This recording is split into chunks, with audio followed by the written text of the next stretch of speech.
नमस्कार दोस्तों, US legal में आपका स्वागत।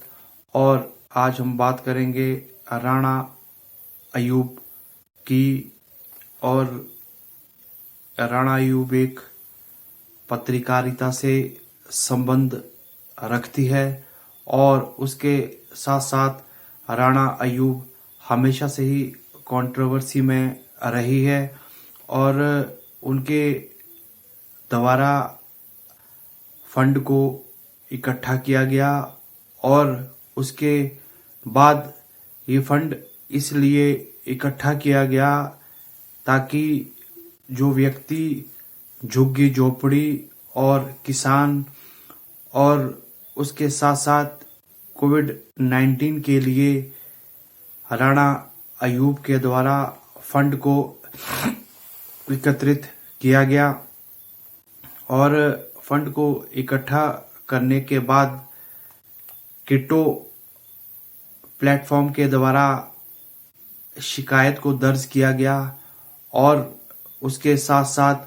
ये फंड कैसे अरेज हुआ,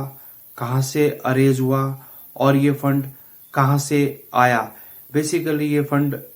गरीबों को, कोविड-19 को, किसानों के लिए इकट्ठा किया गया राणा अयूब के द्वारा और ये पैसा इनके खाते में आता रहा। और राणा अयूब के खिलाफ यूपी के थाने में गाजियाबाद इंद्रापुरी थाने में उनके खिलाफ एफआईआर दर्ज की गई और वहां उनके ऊपर जो मुकदमा दर्ज किया गया वो मुकदमा दर्ज किया गया कि उनके द्वारा मनी लॉन्ड्रिंग, धोखाधड़ी, संपत्ति में हेराफेरी और आपराधिक विश्वासघात और इस तरह के आरोप उनके ऊपर लगाए गए। और ये आरोप लगाने के बाद उनके ऊपर केस दर्ज किया गया। और जो अगली बात सामने आई वो अगली बात ये सामने आई कि जो इनके द्वारा फंड को इकट्ठा किया गया और ये जो फंड है वो भी इनके अकाउंट और कुछ दूसरे अकाउंट खाते में आया और ये फंड विदेशों से और कुछ हिंदुस्तान के कुछ लोगों के द्वारा दिया गया ताकि लोगों की वो मदद कर सके और लोगों की मदद करने के साथ साथ किसानों को, गरीबों को फायदा मिल सके। और उसके बाद कानून के तहत इनके द्वारा जो ये मनी इकट्ठा किया गया और अयूब के द्वारा कोई भी सरकार से कोई भी रजिस्ट्रेशन या इसको रजिस्ट्रेशन नहीं करवाया गया था कि भी हम मनी को इकट्ठा कर रहे हैं। और इन्होंने सरकार से कोई भी इस तरह की लिखा पढ़ी या सरकार से कोई भी इस तरह का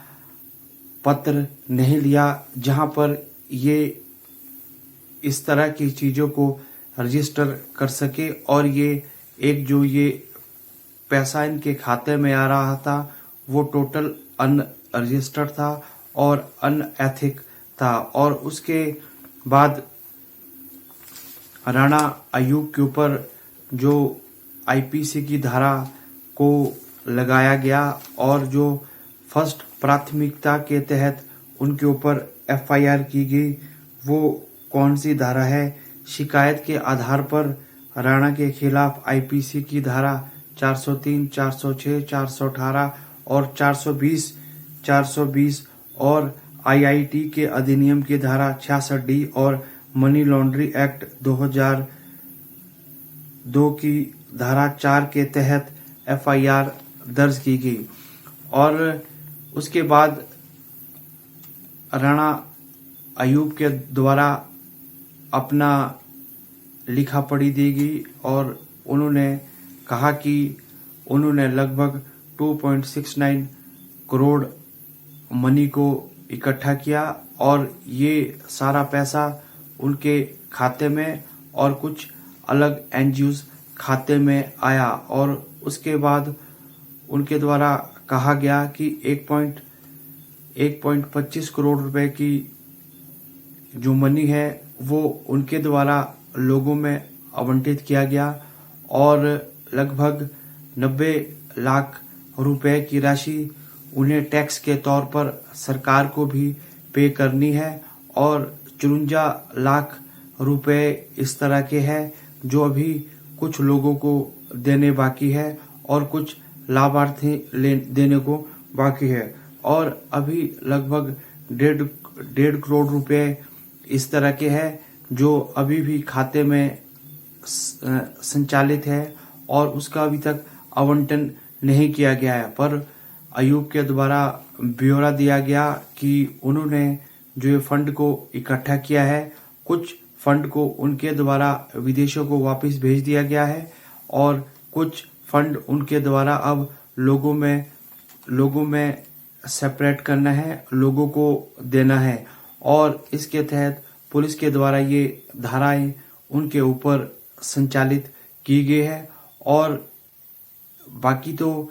इस केस का अब आगे आने वाले दिनों में पता चलेगा कि ये इनके ऊपर ये जो चार्जेस और जो ये केस इनके ऊपर अयूब के ऊपर दर्ज हुआ है ये सही है गलत है, ये तो चार्जशीट के बाद, तथ्यों के बाद, एविडेंस के बाद ही पता चल पाएगा। आप मेरे इस वीडियो को लाइक करें, शेयर करें और सब्सक्राइब जरूर करें।